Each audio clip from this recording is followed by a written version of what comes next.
که فقیهی که شرایط فتوا را دارد نائب از امامان معصوم است.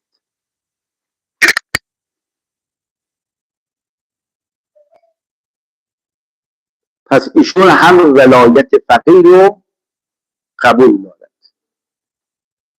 از کردم همین مطلقه و مقیده کار نداریم، اصل ولایت فقیه رو اول شیخ مفید محقق کرکی، محقق اردبیلی که معروف به مقدس اردبیلی،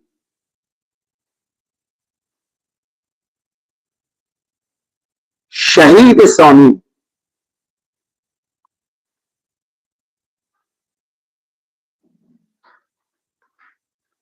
محقق علمی معروف به علامه علمی. عجیب آقا، ایشون قبل از بلوغ به اجتهاد رسیده بود. در 28 سالگی بعد از شهادت صاحب شرایع مرجعیت تشیع ایشون رسیده بود. چند سال داشت؟ 28 سال. ایشون از جمله کسانی است که بحث ولایت فقیه رو مطرح کرد. بعد میایم تو متأخرین مرحوم نراقی، میرفتاح حسینی مراقعی، بعد 10 صاحب جواهر، شیخ انصاری، محقق نائینی، محقق اصفهانی، آقا ضیای عراقی، مرحوم آقای خویی، مرحوم آقای حکیم، حضرت امام و شاگردان بعد از ایشون. آقای فیاض مطلبی گرفتیم. پس این بحث ولایت فقیه بحث جدیدی نیست، از زمان شیخ مفید شروع شد تا به الان رسید. این نکته مهمیه، دقت کردید؟ بعضی ها چون اطلاع کافی و وافی ندارن خیال میکنن که این از ابتکارات مرحوم امام بوده. نه خیر، این بحث ولایت فقیه بحث جدیدی نیست. انما الکلام کل الکلام، یادداشت بفرمایید، نزاع در حدود قلمرو به ولایت فقیه هست. حدود قلمرو به ولایت، بفرمایید، فقیه می باشد که تا چه اندازه فقیه ولایت داره. 3 دیدگاه وجود داره. دیدگاه اول میگن ولی فقیه استمرار نبوت و امامت است و ولایت او مطلقه هست. دقت فرمودید؟ یعنی فتوا بدهد، قضاوت بکند، حکومت تشکیل بده، یعنی همه اون شؤوناتی که برای معصوم بود برای ولی فقیه هم هست، الا ما خرج به، یعنی اینکه مختص معصومه. یه دیدگاه هم این است که نه، ولی فقیه یعنی مجتهد جامعش شرایط حق فتوا، قضاوت و امور حزبیه.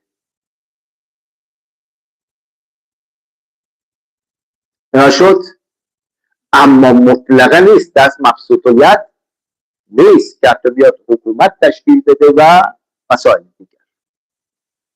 قول سوم میگن ولایت فقیه دائره نفوذش امور حسبیه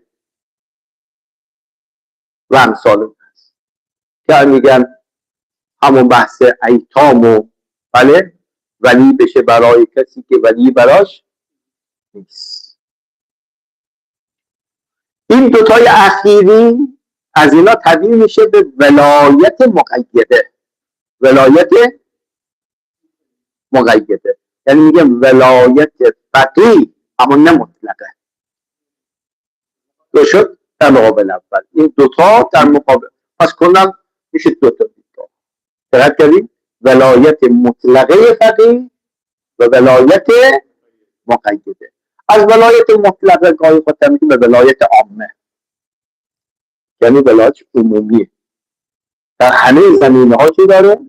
ولایت داره. خب ببین اول همین آگاهی به اشراف بلدیدگاه ها مهمه. بعضی از کردم عمق ندارن در مسائل، یعنی چیزی جدید نه، چیزی جدیدی نیست. از زمان شیخ مفید شروع شد.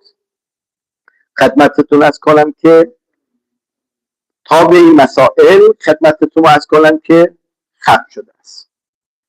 اما بحثی که ما داشتیم خواستیم از دلیل نقلی و دلیل عقلی ببینید کدام یک از این ولایت ها برای فقیه جامع شرایط جعل شده است. دقت فرمودید؟ دو دیدگاه کلی وجود دارد: ولایت مطلقه فقیه، مقیده. کسانی که قائلند به ولایت مطلقه فقیه در مجموع اینا دو تا دلیل دارن، یک دلیل عقلی، یک دلیل نقلی. که دلیل نقلی رو گفتیم چندین عنوان تو روایات اومده که ما فقط بسنده کردیم به عمر ابن حنظله، مقبوله عمر ابن حنظله و توضیحاتش گذشت. دلیل عقلی رو هم در گذشته گفتیم. امروز میخوام دو تا تکمله بیان بکنم. ببین عزیزان، یکی از ویژگی های فقه شیعه آزاد بودن و حریت تو بحثه. من دو نفر رو امروز میخوام معرفی کنم، استاد و شاگرد. یادداشت کنید: صاحب جواهر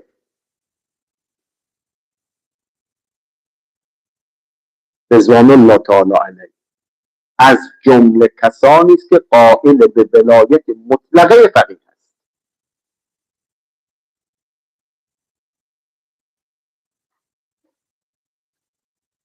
عنایت کردیم؟ در جواهر چه می‌فرماد؟ آیا در علمیت صاحب جواهر که تردیدی نیست. دقت فرمودید؟ حضرت امام هم یه وقتی یک سری صداهای بیموردی پیدا شد برای تضعیف فقه جواهری، شو فرمود که من معتقد به فقه چی هستم؟ جواهری هستم. بله، از روش های نو می شود تو اجتهاد استفاده کرد، ولی از اون روش استخوندار و قوی فقه جواهری ما عدول نباید بکنیم. یک تنه 40 جلد کتاب فقهی از طهارت تا حدود زیاد، اون عمر با برکته. عنایت فرمودید؟ از دامن صاحب جواهر شاگردی مثل شیخ اعظم انصاری وجود اومد رضوان الله تعالی علیه، هم بر اون استاد هم بر این شاگرد. صاحب جواهر فرمایشش اینه: اگر به امور ولایت فقیه باور نداشته باشیم، یعنی بگیم امور ولایت فقیه چی؟ همون ولایت مطلقه فقیه. بسیاری از امور مربوط به شیعیان معطل میماند.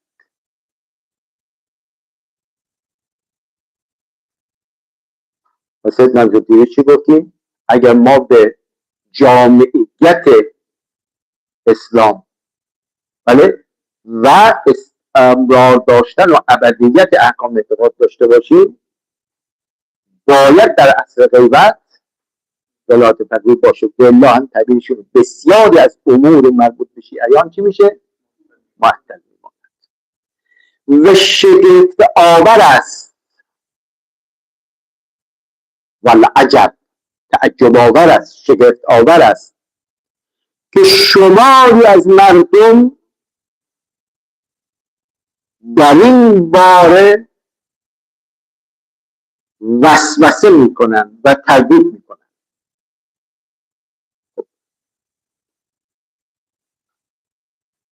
تو شد دیگه کسی که باور به ولایت مطلقه فقیه نباشه میگه من تعجب میکنم که یک عده در این مسئله به تردید میفتن. چرا؟ تدبیرشونه اینان مزه فقه را نچشیدن و تعابیر و معانی و رموز کلمات امامان معصوم را خوب دریافت نکردن. این دیدگاه دقت فرمودید یادداشت. اما در مقابل شاگرد درجه اولشان شیخ انصاری قائل به ولایت مقیده فقیه می باشد.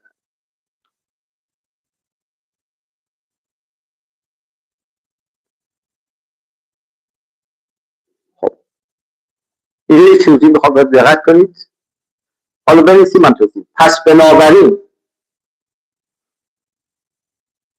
انکار ولایت مطلقه مخالفت با اصل دین بفرمایید نیست.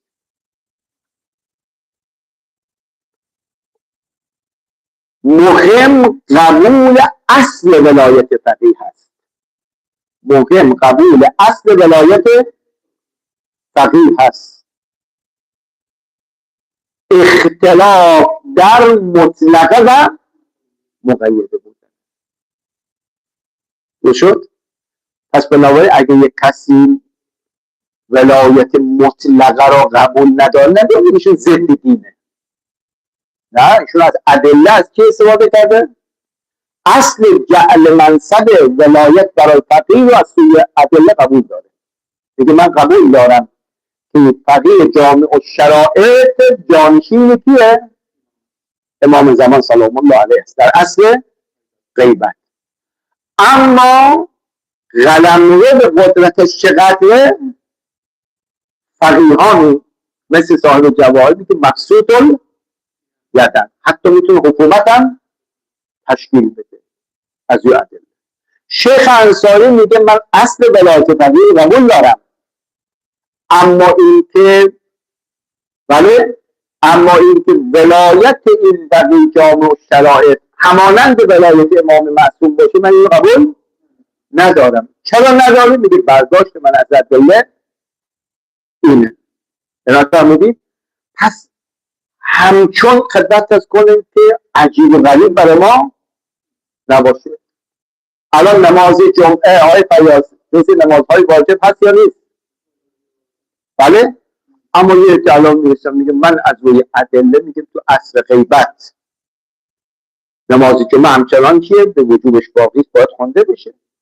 یه فقیه میرسه میگه نه واجب تخییریه، مخیر بین جمعه و ظهره. یه میگه نه اصلا در اصل غیبت نماز جمعه وجوب. چرا؟ لکل حجتون، هر کس بر اساس حجتش عمل میکنه و فتوا میده. پس مهم قبول اصل ولایت فقیه که آیا چنین ولایتی برای فقیه جامع الشرائط از سوی شارع بله جل شده یا جل نشده.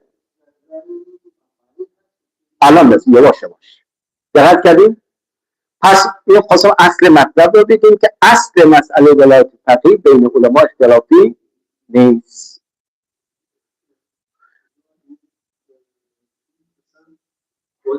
بعد یه چیز معمولی نیست، یعنی اصلا کلا این عوض میشه، دیدگاه عوض میشه. یعنی تو ولایت فقیه هست اصل، اما وظایف این ولی فقیه چیه؟ این میره در مقام چی؟ قلم رو. مثلا من قائلم به محدودش بله دیگه اصلا این ولایت چرا؟ میگه امام تا این حد بگه، امام میگه امام معصوم تا این حد به من اجازه داده، بیشتر از این به من اجازه نداده. اما مثل صاحب جوال میگه نه خیر، امام همه شؤونات خودش رو برای من تجویز کرده الا ما فرضه دلیل. این برداشت از ادله است. حالا کدوم برداشت درسته کدوم برداشت نادرسته، هر کدوم بر اساس حجت. میخوام یه حساسیت ایجاد نکنیم، یعنی اگر کسی مخالف ولایت مطلق فقیه هست یا از دائره دین چی شده؟ خارج شده. چنانچه از آن طرف هم متهم نکنن کسانی که قائل به ولایت مطلقه فقیه هست بگه اینا این درک درستی از ادله ندارن. نخیر، هر دو دیدگاه محترمن، هر دو دیدگاه هم برای صاحبانشون حجت چیه؟ شرعیه. چون ما داریم میگیم کی؟ فقیه جامع شرائط، یعنی مجتهد به معنای درسته کلمه. اما ما چند روزی داشتیم در رابطه با ولایت مطلقه فقیه صحبت می‌کردیم، گفتیم هم دلیل عقلی وجود داره هم دلیل نقلی. عرض می‌کردم خواستم حساسیت مسئله رو جا کنه، یعنی افرادی که یه عده طرفدار این نظریه هستن یه عده طرفدار اون نظریه هستن همدیگر رو به عنوان خدمت مخالف علمی می‌دونیم، اما خلاصه مخالف مسائل عقیدتی و امثال اینها نیست. هیچ کدوم دیگری رو متهم نکنید. نه، اون نظر برای صاحبانش محترمه، این نظر هم برای صاحبانشون محترمه. اگر نقد داریم یا نقد عالمانه بکنیم، یعنی کسانی که قائل به ولایت مقیده هستن بگید به این دلیل ما ولایت مطلقه فقیه رو قبول نداریم. اما کسانی که قائلن به ولایت مطلقه فقیه بگید به این دلیل ما قائل به ولایت مطلقه فقیه هستیم. ما دلیل نقلی و دلیل عقلی رو گفتیم. یک دلیل دیگر هم امروز میخوام اضافه کنیم، یادداشت بفهمید، به نظر من خیلی خوبه. بله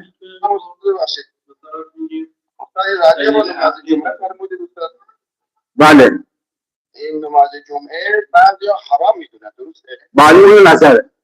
از کردم در اصل غیبت میگه نماز جمعه دیگه همه شونت امام معصومه. بله پای برداشت که مثلا از اطلاق ادله ولایت فقیه نماز ایدن یعنی خارج شده، درسته؟ با دلیل، درسته؟ میگم که ما نگفتیم نماز ایدن خارج شده، برداشت فقیه میگه. بله میگم از کار الان منظور حضرت امام با این که قائل به ولایت مطلقه چیه؟ فقیه، میگه نماز جمعه در اصل غیبت باید به قصد رجا خونده بشه.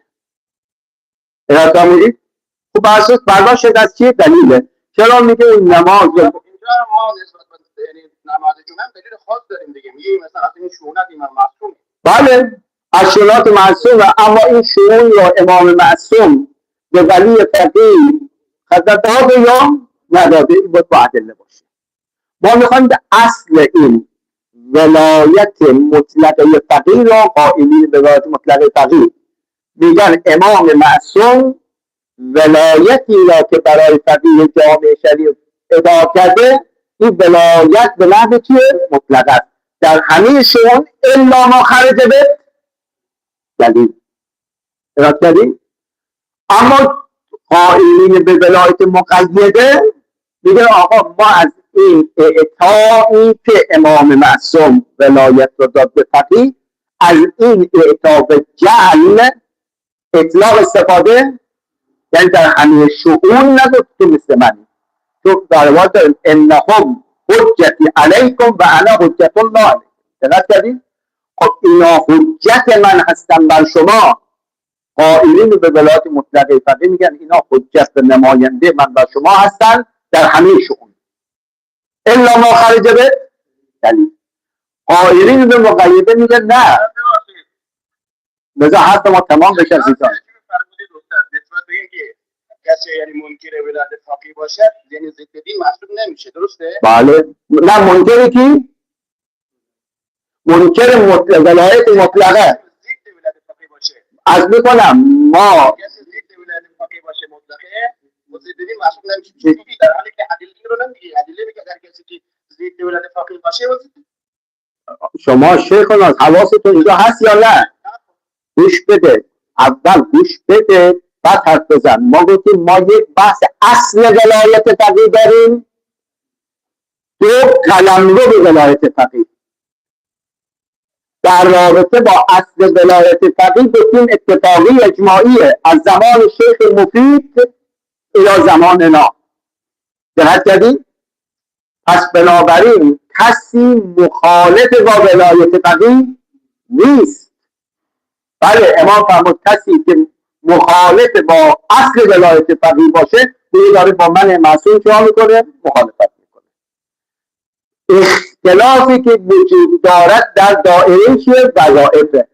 آیا اینها ولی فقیه هستن مطلقا تا همه شونات الا ما خرج به دلیل، یا در فقط امر قضاوت امور حزبی که گفتیم بزرگانی قائل به ولایت مطلقه فقیه هستن یا ادم قائل به ولایت مقیده هستن، نه اصل ولایت فقیه.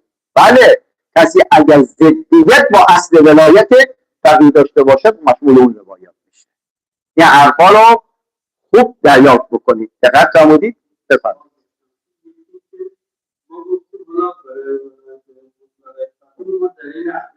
بله.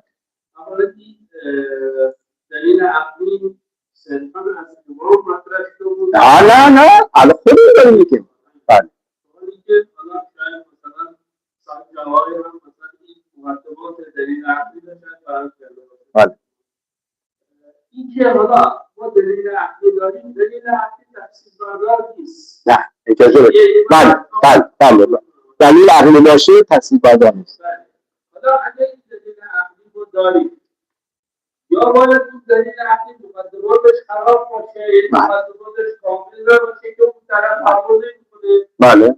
یا اصلا این دلیل عقلی وگرنه هیچ کدوم از این مراجع هر که مثلا به مقیده قائل است یا باید به عقل شروع نه نستجیب بالله. ببین ما کسانی که قائل به ولایت فقیه مقیده هستن همون امری که شد کردید دلیل عقلی اگر دلیل باشه خدشه بردار نیست. پس اینهایی که این قبول ندان دلیل ها اشکال میکنه تو مقدمات. اون مقدمات چمکانه بود بیرید گفتیم 5 گانه 6 گانه بود، اونا رو مقدمات اشکال میکنن. دقت کردید؟ وقتی مقدمات اگه یادتون باشه مرحوم شیخ انصاری تو اصول میگن قطع تا زمانی که قطع است حجیتش ذاتیه. دقت کردید؟ پس شما چطور میگید این دلیل قطعی درست نیست؟ میگه اشکال کنید در مقدمات دلیل قطعی که اگر مقدمات دلیل قطعی فروغ باشه خود به خود قطعی دیگه وجود نداره. اما تا زمانی که طرف یقین داره شما نمیگید یقین بشه، میگه من یقین دارم. پس کی ما میتوانیم بگیم این یقین تو اشتباهست؟ نه تا زمانی که یقین وجود داره، زمانی که مقدماتش رو از بین ببریم. دقت کردید؟ آقایونی که قائلن که دلیل عقلی داریم بر ولایت مطلقه، اون 5 تا مقدمه رو میگن هیچ اشکال درشون وارد نیست. آقایانی که ولایت مطلقه رو قبول ندارن میگه ما اون مقدمات دلیل عقلی رو قبول نداریم. قبول ندارن میشه مثلا ما اینجا مطرح کنیم که این مقدمات را ایشون قبول ندارن، لذا اون دلیل عقلی اینجا بله ان شاء الله از جمله مباحثی که ما باید مطرح کنیم تا حق مطلب ادا بشه، باید اون قولی که قائلن به ولایت مقیده هم وارد بشیم و الا انصاف در بحث نداریم. ما فعلا داریم قول اول رو بیان میکنیم که ولایت مطلقه چی باشه؟ فقیه باشه. بگیم آقا این ادعا، این ادله. بعد این وارد قول دوم میشیم، یعنی کسانی که قائلن به ولایت مقیده و منکر ولایت مطلقه هستن، یا اینا ادلهشون چیه؟ ادله اونها رو چا کنیم؟ بیان بکنیم. بعد این دو تا قول رو با توجه به ادله که دارن، مبانی که دارن، بعد اونجا آدم میتونه قضاوت بکنه که حق با قول اوله یا حق با قول دومه. حالا همین دلیل عقلی رو نقل میکنن، چرا نقلشو میکنن؟ چون میگه ما این مقدمات رو قبول نداریم. خب شما آقای فیاض میتونید بگید به چه دلیل این مقدمات رو قبول ندارن؟ خب اون مقدماتشو که اینا نقل میکنن، نقد اونها رو باید بیاریم تا بحث منصفانه و بحث کاملی باشه. ما هم تا الان اظهار نظر نکردیم که آیا حق با این قائلین به مطلقه فقیه هست یا حق با کیه؟ قائلین به ولایت مقیده است.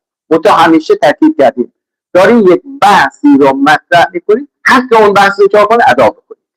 یعنی وقتی میگه آقا قائلین به ولایت مطلقه فقیه، اولا قائلینشون مشخص کن کیا هستن، ثانیا ادلهشون چیه. این ادله رو گویا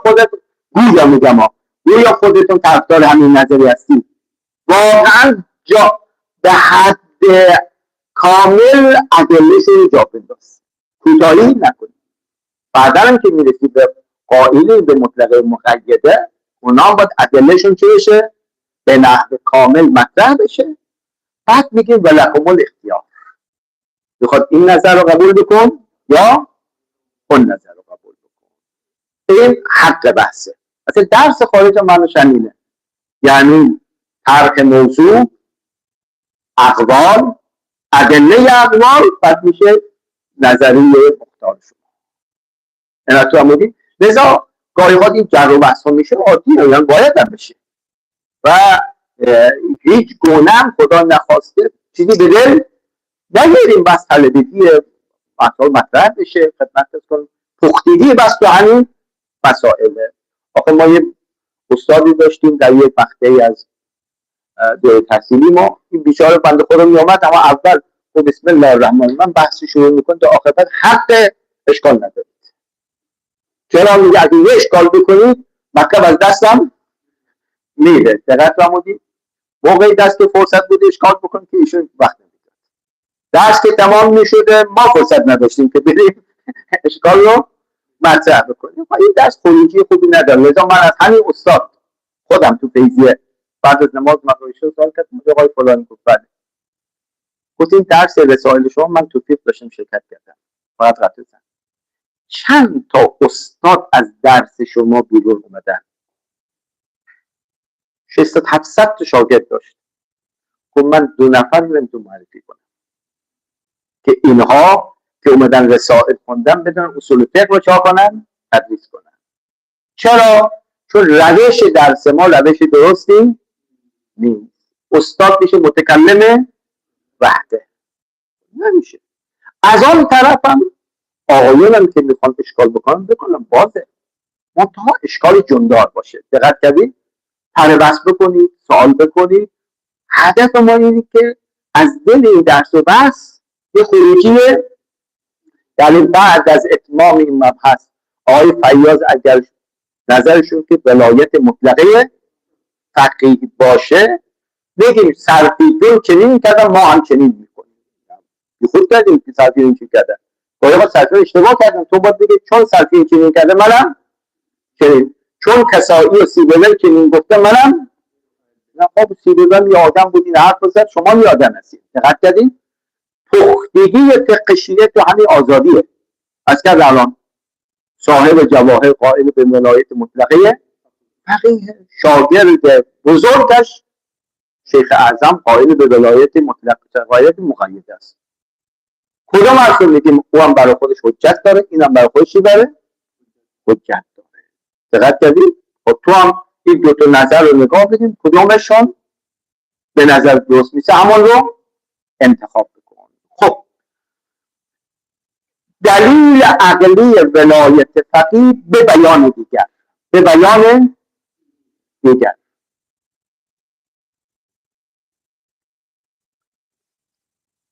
از طریق برهان خلف و قیاس استثنایی. درست شد؟ و شما میدونید در بحث قیاس استثنایی چی میگیم؟ آیه پیاس ننویسید را یه توضیح بدیم، فقط یادآوری منطق. شما میگید ادعای من اینه اگر این درست نباشد باید اون درست باشه، ولیکن اون درست نیست، پس ادعای من چیه؟ درسته. درست شد؟ که بهترین برهان همین برهان قیاس استثنایی. دقت کردیم؟ بخواد از طریق برهان خلف یا همون قیاس استثنایی وارد بشه. یادداشت بفرمایید. قائلین به ولایت مطلق ولایت فقیه میگویند ولایت فقیه باید مطلقه باشد. آیا همین چی ادعا؟ ولایت فقیه باید ولایت مطلقه باشد، اما با فرض خلف، یعنی فرض نفی حاکمیت مطلقه برای فقیه در اصل غیبت امام علیه السلام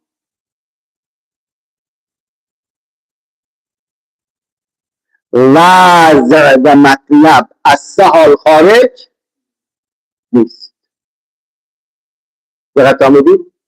خب میگه آقا ولی فقیه حق تشکیل حکومت رو آی پیاس بگه ندارد. خب میگه اگر این نباشد چی باشه؟ در اصل غیبت در رأس حکومت ولی فقیه، آیا میگه در رأس حکومت ولی فقیه نباشد، پس کی باشه؟ پس در اصل غیبت ما چیکار باید بکنیم؟ از سال خارج نیست. یک، اگر حاکمیت ولی فقیه را نپذیریم حاکمیت طاغوت رو بپذیریم.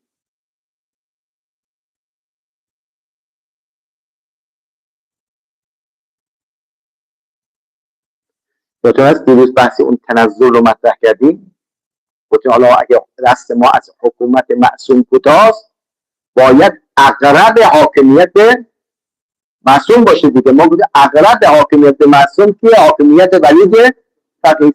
شما میگید نخیر حاکمیت ولی فقیه نباشه، این های فقیه چی باشه؟ حاکمیت اینا فرضا. دقت کردید؟ دو، عدم وجود حاکم. اگر حاکم ولی فقیه نباشد چی؟ آیا منظور بگید چی؟ اصلا حاکم نمیخواد. دقت کردید؟ این هم یه فرض دیگه. فرض سوم حاکمیت بین حق و باطل. دقت کردید؟ نه حکومتی داشته باشیم نه حق محض نه باطله بحث بین باشه. با مزار داری میگن بند خدایی دیدن که دست گذاشت و سوداس هی داره میگه با دستش هم داره اینجوری میکنه. بهش گفته چی اینجوری؟ اینجوری میکنم برای مظلومیت امام حسین گریه میکنه، اینجوری میکنم برای کار یزید هم خوشحالم دارم شادی میکنم. گفت نمیشه، یا گریه کن امام حسین باش یا شادی کن برای کار یزید باش. میگه نه بین من هم این هم اون نؤمن ببعض و نکفر ببعض. حاکمیت واسطه ای حد وسط بین حق و باطل. خب یه فرض چهارم این داشتیم که حاکمیت حق فقط که همون حاکمیت ولی فقیه باشه. حالا شما که حاکمیت ولی فقیه نه، درست؟ اگر حاکمیت ولی فقیه نباشه چند فرض داره؟ یا این یا این یا این دیگه.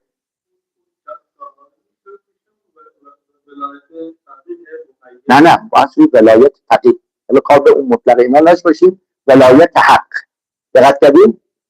خب فرض اول باطل است. فرض اول باطله. کدوم بود؟ حاکمیت. چرا؟ چون این فرض هم با دلیل عقلی سازگار نیست، هم با نص آیات و روایات سازگار. این همه خدمتتون از کنم آیات و روایاتی که حتی مقبوله عمر ابن حنظله و اگر رجوع کنه این رجوع به چیه؟ طاغوته و در آیه ما مأمور شدیم به کفر به طاغوت. دقت کردیم؟ خب پس این فرض که چیه؟ باطل شده. درست شد؟ دو، عدم وجود حاکم. این فرض هم به حکم عقل و نقل باطل است، چون موجب اخلال نظام و جامعه می شود. امیرینم که قبول داریم که دیروز روایت از امیر خوندیم ولا بد للناس من امام بر او فاجر، به الا اصلا اختلال نظام میشه، سن روی سن بند نمیشه. فرض سوم هم چیه؟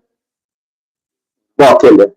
چی باشه؟ حاکمیت بین حق و باطل، یعنی نه حق بفهمید یا باطل، بین. این فرض هم باطل است، چون اموری که قابل توصیف هستن هر امری باشه یا حقا یا باطل، اون که حق باشد قطعا باطل نیست و اون که باطل باشد قطعا حق نیست. آیه 32 سوره یونس. چقدر قشنگه. ما این قرآن رو از محجوریت بیاریم بیرون. فماذا بعد الحق الا الضلال. خب هیچگاه بعد الحق هیچ چیز بعد از حق نیست مگر ضلال و گمراهی باطل. یعنی ما چیز حد وسط نداریم. یعنی شما یه امری رو پیدا بکنید بگید یا هم حق است هم چیه؟ مثلا حق و باطل قابل اجتماع نیست، اجتماعی رقیقه اینه. دقت کردید؟ خب این سه تا فرق چی شده؟ باطل شده است. نتیجه میگیرید؟ پس با ممتنع شدن سه فرض مذکور هیچ راهی جز پذیرش حاکمیت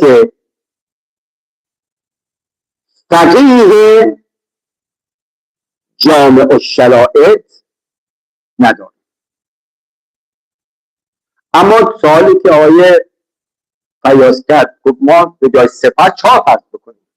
نه، اون فرض چهارم اصلا قائلین به ولایت مقیده قائل به حاکمیت نیستن.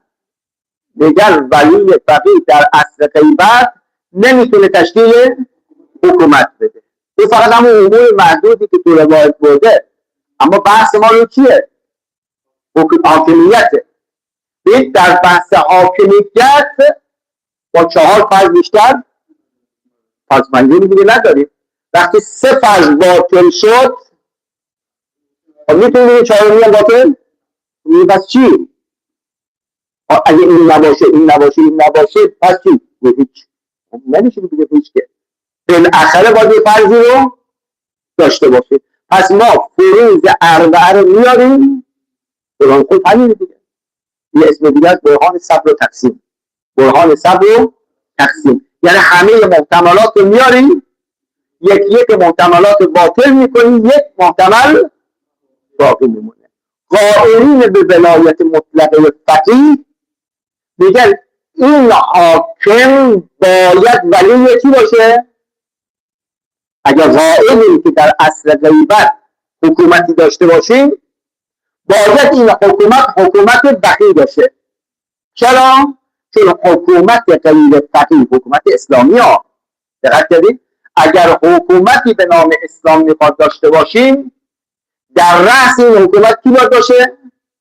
بفرمایید ولی فقیه جامع شرایط باشه. چرا که 4 فرض بیشتر به 3 فرض که مورد قبول واقع نشده.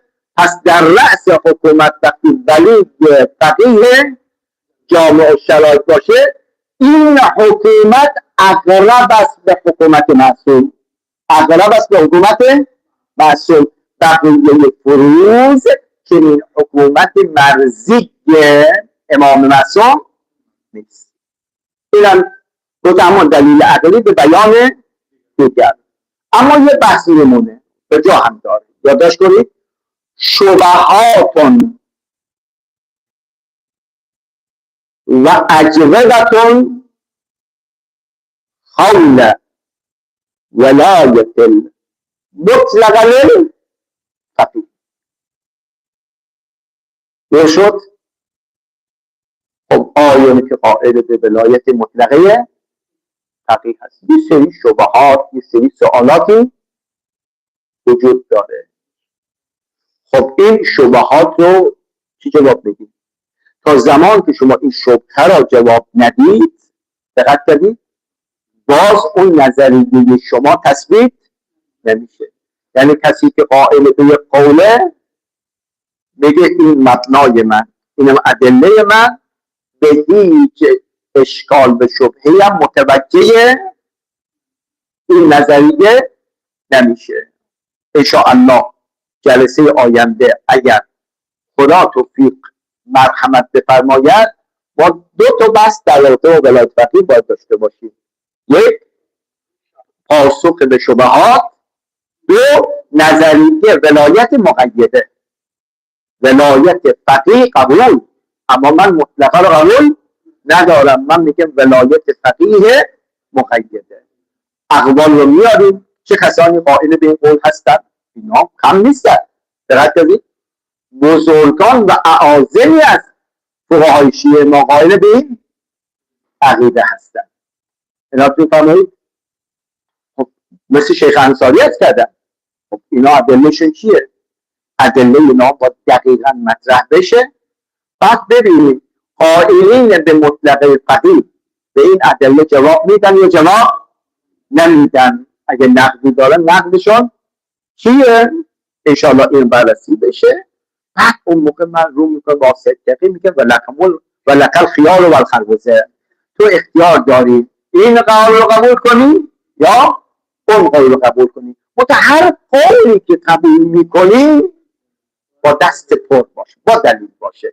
از قدیم از ابتداء تلگی به ما گفتن نحن ابناء الدلیل ندوی ما حیث دارد دلیل. هر کجا دلیل باشه ما اونجا هستیم. اما مدعایی که دلیل نداشته باشه میگه با عرض شرمندگی من قبول نمیکنم.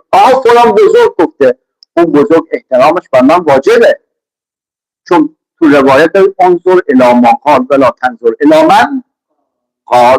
نگاه نکن گوینده کیه، نگاه بکن از این حرف از این دیواری برخواسته. این حرف درست یا درست نمی باشه. لذا این مسائلی که علمی رو عرض کردم، فضای علمی باید یه فضای دوستانه باشه. دقت کردید هو نکنیم هم دیگر رو. فضا دوستانه، از همون اولم اخذ مختار نکنیم که اگه این باشه حق مطلب مقابل رو خوب ادا نمی کنیم. نه الذین یستمعون القول فیتبعون احسنه. پس این قرارداد بین ما و شما باشه. یستمعون القول، اولو الالباب رو قرآن اینجوری معرفی میکنه، الذین یستمعون القول فیتبعون احسنه. یادتون هست متقائلین به ولایت فقیه، چه مقیده چه مطلقه، اون یه دیدگاهی وجود داره که اصلا ما ولایت فقیه اون برای امر به معروف و نهی از چیه؟ خود این نظریه قابل قبول نیست. دو دیدگاه میان فقهای شیعه است، ولایت مطلقه و ولایت مقیده. خب ما امروز چندم 21 شعبان المعظم و فردا به مناسبت 22 بهمن سالگشت پیروزی انقلاب اسلامی و تعطیله. میخوایم هفته بعد شروع کنیم به ماه مبارک رمضان میشه. انشاءالله بعد از ماه رمضان و ماه حلول ماه شوال از طریق آقای منصور اعلام میشه چه روزی انشاءالله این مباحث شروع میشه. آقایون هم توی ماه رمضان این فرصت دارن نسبت به این دو موضوعی که مطرح کردیم، شبهات حول ولایت مطلقه فقیه و همچنین ادله قائلین به مطلقه که ولایت مقیده، پیرامون این دو موضوع را بحث کنیم، تحقیق میکنیم. انشاءالله ما حاصل تحقیقمون رو برای بعد از ماه مبارک رمضان به شرط حیات و توفیق در این ماه مبارک انشاءالله همدیگر رو دعا بکنیم و برای جهان اسلام و مسلمین هم دعا بکنیم. و آخر دعوانا ان الحمد لله رب العالمین. چقدر خوب دعواهای طلبگی، آخرش میگیم و آخر دعوانا ان الحمد لله رب العالمین، بر این توفیقی که خدا مرحمت فرمود. السلام علیکم و رحمت الله. التماس دعا. اللهم صل علی محمد.